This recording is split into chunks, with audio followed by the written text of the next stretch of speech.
I think it's really interesting. We spent a lot of years looking at a really broad swath of asset management. We talked about recruiting, we talked about capital raising, we talked about the number of women in the industry. And as we started thinking about what to do in this year's report, we really said, what's going on? And the only thing that's going on is the pandemic and how it impacts women at work. And it was a really interesting process to interview and survey 500 women inside of our business and understand what they're thinking. One of the most important things that we found in this year's report was the way the pandemic has affected women differently than men. There are some remote, hybrid, flexible work opportunities, but women feel that there are some real long-term negative impacts that may affect them. They believe that they will not be recognized for their contributions, or it may limit their career aspirations. What I found most interesting about the report is that productivity did not decrease during the pandemic. Over 80% of the respondents noted that productivity either increased or remained the same.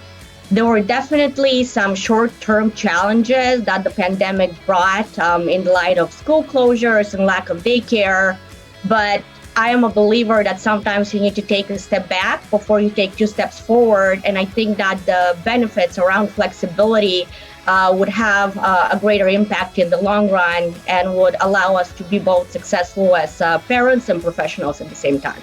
I think what's exciting about this report is showing a greater openness to not one-size-fits-all work arrangement.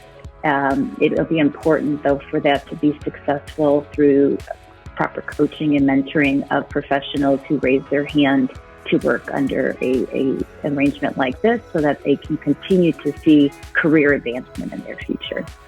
I think the results are incredibly encouraging in the sense that both men and women desire the same thing, a flexible work arrangement. What I think we should all be wary of is perhaps unintended consequences. I think organizations will need to monitor whether there's a gender divide in those that take advantage of those flexible work arrangements. Life as we've known it is not the same anymore. Be it the hybrid, flexible, wherever that lands for each firm, that is not something that has been common to us or normal to us in the past. So change is not comfortable. We all have gone through it over the last 18 months.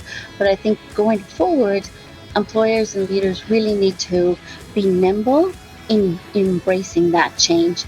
Until management and the people making the decisions around workplace policies are collectively diverse, we're going to continue to have policies that benefit certain groups more than others, and it'll likely be the people making those decisions. So I think COVID-19 really has been transformational in how we work. I think if you think back 2 years ago, no one thought that we could possibly work from home for 18 months or work in a different environment and be as productive as we are today.